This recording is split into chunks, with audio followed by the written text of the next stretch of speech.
Yes, nongeye kuguha ikaze umukunzi wa Flat TV, umukunzi w'ipari y'umunsi, wowe wakoze subscribe ndetse nawe utarayikanda ubwa mbere ugeze hano, turagusaba ngo wanze ukore subscribe wiyandikishe mu bandi benshi batugiriye icyizere ku bwanarize ndetse na shwadiro dutanga ziba azizewe cyane kabisa. Ibintu tubifitemo experience ikomeye cyane. Rero nawe niba uri mushyashya ndetse niba nawe wari usanzwe hano wakaba ari kutariyandikisha utarakora subscribe, turagusaba ngo ukore subscribe kugira ngo tuzajye tubana umunsi ku munsi kuri content y'ipari iyo munsi kabisa. Guys, rero nibutsa abashyashya ko tugira n'ipari dutanga mu gikari zihariye zo twita VIP ndetse no kujya muri groupe zacu tugenda dutangiramo amatips atandukanye yagufasha kugira ngo nawe ukore betting nka by'umwuga cyangwa se ujye ubona inyungu ihagije muri betting. Aya yose ugiye ugenda ubona kuri screenshot zawe n'amapari twagiye dutanga mu minsi yatambutse, nk'irayibona niyo ku munsi w'ejo tariki 3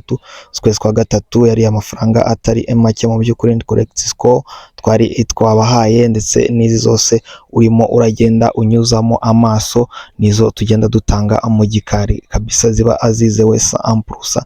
Iyi nayo ni groupe tugira VIP, ngo uragenda uzibona zose screenshot. Ibi byose rero kugira ngo nawe bigezweho nta kindi bigusaba ni ukutwandikira kuri nimero ngiye kugushyira kuri screen zawe. Iyi nimero iherwa na 94, uratwandikira kuri WhatsApp ubundi tukubwira ibisabwa kugira ngo utujoininga. Fata agakayi kawe n'agakaramu dutangire na prediction zacu kuri match zihari kuri uyu munsi. Reka duhere mu Bugereki ni Aberdeen ndetse n'ikipe ya Celtic, ndaguhereza kugura ibitego bigera kuri 2 muri uyu mukino, ni over 1.5 goals kabisa. Hanyuma indi match dutangiranye pari yacu uyu munsi tariki 4 z'ukwa gatatu ni ikipe ya Kifisi yaraza kuba yakira ikipe ya PAOK Thessalonike kabisa. Ni match iraba ku isaha y'isa 2. Ndaza kuba rero nguhereza ko ni match ugura ko at least habonekamo over ya 1.5 over ya 1.5 kabisa. Hanyuma indi match yacu ya gatatu ni Panathinaikos Athens iraza kuba ikina n'ikipe ya Ofi Krente kabisa.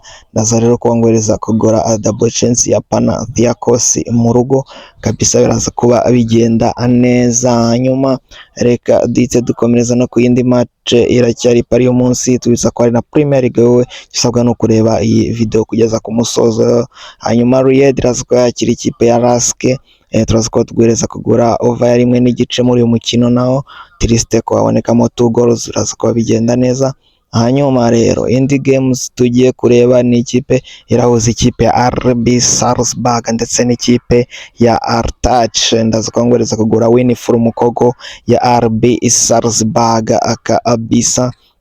Cyari pari umunsi komeje kumva. Reka rero turebe n'indi match tugeze muri Serie B mu cyiciro cya kabiri mu Butaliyano, ni ikipe ya Palermo iraza kuba yakira ikipe ya Mantova. Ndaza kwangwereza kugura double chance ya Palermo mu rugo kuza kubitsinda uyu mukino cyangwa se ikaza kuba iwunganya kabisa. Hanyuma ikipe ya Juve Stabia iraza kuba yakira ikipe ya Sampdoria kabisa. Ndaza kwangwereza kugura under 3.5 goals ko nta bitego bigera kuri 4 biza kuba biboneka muri uyu umukino. Turacyakomeje rero, niba utarakora subscribe nongera nkwibutsa kuyikanda.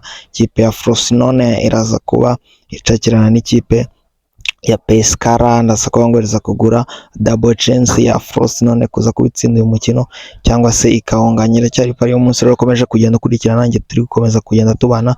Nitwa Gladiator kabisa. Akora subscribe no kandi no kukazogera kugira ngo ipari yo munsi tukishyiraho zagite kugeraho gatano ukuri ikagenze ikako. Hanyuma isa 3 hari indi match irahuza ikipe ya Bari ndetse n'ikipe ya Empoli heruka kumanuka vuba cyane. Ndaza kwangwereza rero kugura double chance ya Empoli, niyo ihagaze neza kurenza iyi kipe bari bukine yitwa Bari.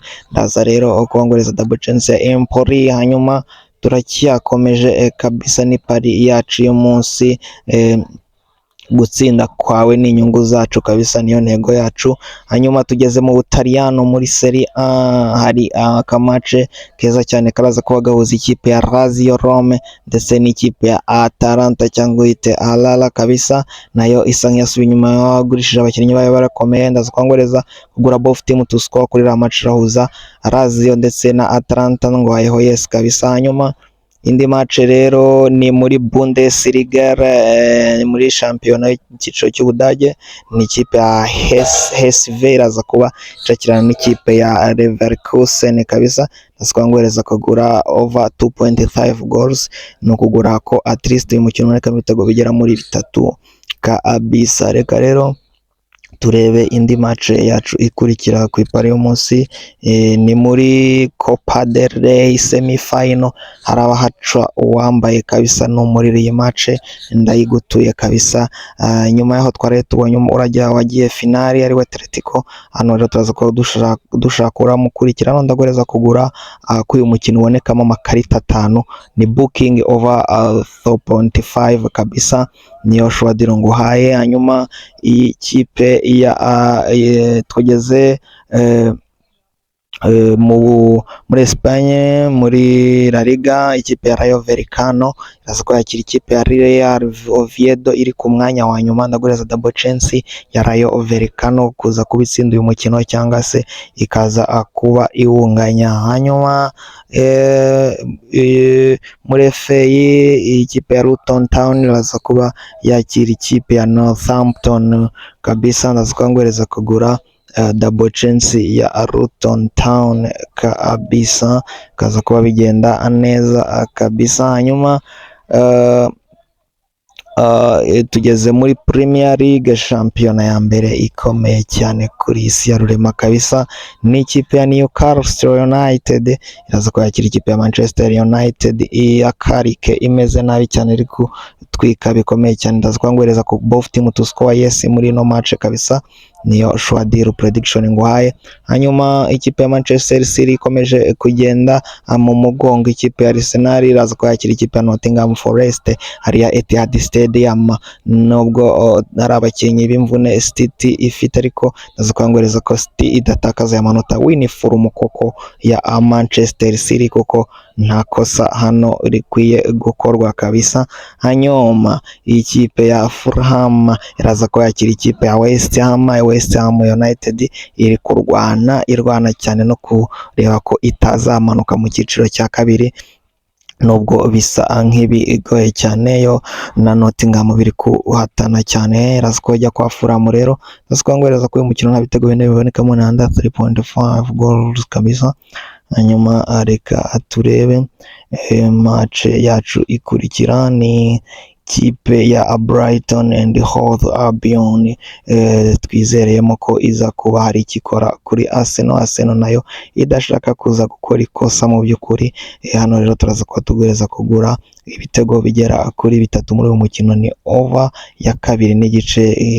At least iyo tuvuze over ko batabisobanukirwa, no kuvuga ngo niba tuvuze over ya 2 n'igice cyangwa se over y'ibitego 3, no kuvuga ngo ni at least ku mukino ubonekamo ibitego 3 niyo byarenga ikibi nuko byajya mu nsi. Reka rero dusubire ku munsi w'ejo. Ciao ciao.